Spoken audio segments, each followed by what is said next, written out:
কাগজ যেভাবে চাঁদাবাজি হয়েছে এখনো সেইভাবেই চাঁদাবাজি হয়। যে কোনো সরকারকে একটু সময় দিতে হয়, এটাই নিয়ম। যে কোনো জিনিসকে সময় না দিলে দেখেন সমস্যা সমাধান না। অন্তর্বর্তী সরকার কিছু তো পারবেন না, কারণ এই যে আন্দোলন বলেন, যাই বলেন না কেন, যত কিছুই বলেন না কেন, সে কিছুই পারবে না। আমাদের উচিত তাকে সহযোগিতা করা। যেহেতু উপদেষ্টা মণ্ডলীর হাতে দায়িত্ব চলে গেছে, তারা এখন যেভাবে দেশ চালাবে সেভাবে তারা দেশ মানে নতুন করে গড়ে উঠাবে। এখন ছাত্ররা দেশ স্বাধীন করছে, তারা এখন সাইডে সরে আসাই ভালো। দেশের পরিস্থিতি ভালো হোক, আমরা এইটা চাই। এখন আমরা শান্তিতে নেই। এখন দেশের পরিস্থিতি হয়তো মারামারি, খুনাখুনি, চাঁদাবাজি, এইটুক তো পাচ্ছে কয়া লাভ আছে। আগত যেভাবে চাঁদাবাজি হয়েছে এখনো সেইভাবেই চাঁদাবাজি হয়। পরশুদিন আমি গাড়ি চালে যাওয়া লাগছে, আমারে মনে করো 3-4 পোলাপান আসিয়া ধাপধুপ মারি দিয়ে আমার টাকা 700 কাড়ি নিয়ে গেছে। তাহলে পুলিশ কি করলো, আর্মি কি করলো? তো অতএব বাবা, আমরা গরিব মানুষ, আমরা যেভাবে খাইতেছি, আমার কষ্ট হোক, সমস্যা নেই।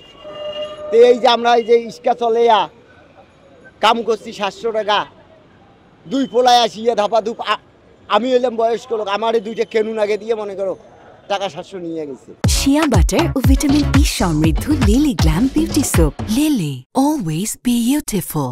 দীর্ঘ 16 বছর যাবৎ আওয়ামী লীগ সরকার দেশ শাসন করেছে। এখানে তারা যাওয়ার পরে তারা বিভিন্ন জনকে বিভিন্ন আশ্বাস দিয়েছিল। তো তারা সেই ফ্যাসিবাদী সরকারের আমলে কিছু পায় নাই। তো তাদের মনে তো অনেক কিছু আশা আকাঙ্ক্ষা রয়েছে। সেই জন্য অনেকে যাদেরকে আশা দিয়েছিল তাদের আশা পূরণ হয়নি বিধায় তারা এখন আন্দোলনে নামছে। তো এই বৈষম্য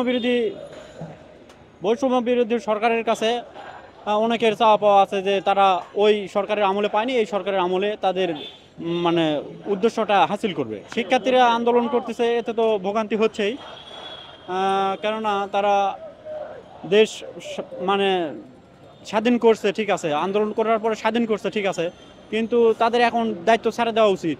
কারণ এখন যেহেতু উপদেষ্টা মণ্ডলীর হাতে দায়িত্ব চলে গেছে, তারা এখন যেভাবে দেশ চালাবে সেভাবে তারা দেশ মানে নতুন করে গড়ে উঠাবে।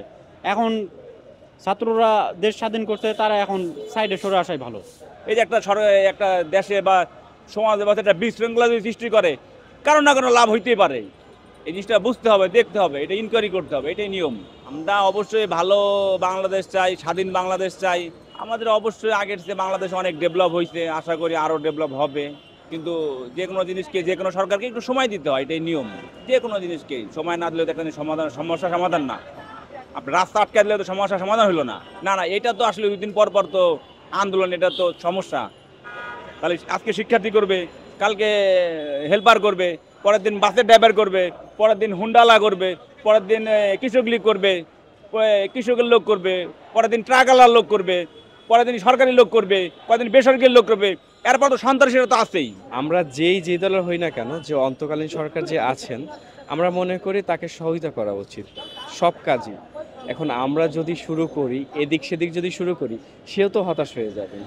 কারণ আমাদের সবার উচিত, যেহেতু বাংলাদেশটা আমাদের সম্পদ, ঠিক না? তো সেক্ষেত্রে আমরা চাই যে জনগণ বলেন, আমরা যারাই আছি না কেন, শিক্ষার্থী বলেন, জনগণ বলেন, কর্মজীবী বলেন, যারাই আছি না কেন, সবাই হাতে হাত রেখে যদি আমাকে দেশটা যদি আগায় নিতে পারি, সেক্ষেত্রে আমাদের জন্য মঙ্গল। আর অন্তর্বর্তী সরকার কিছু তো পারবেন না, কারণ এই যে আন্দোলন বলেন, যাই বলেন না কেন, যত কিছুই বলেন না কেন, সে কিছুই পারবে না।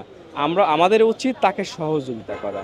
যে সহযোগিতা এমনভাবে করবো জানি আমাদের দেশটা আরও সামনের জায়গায় আগায় নিতে পারবো, এমনভাবে।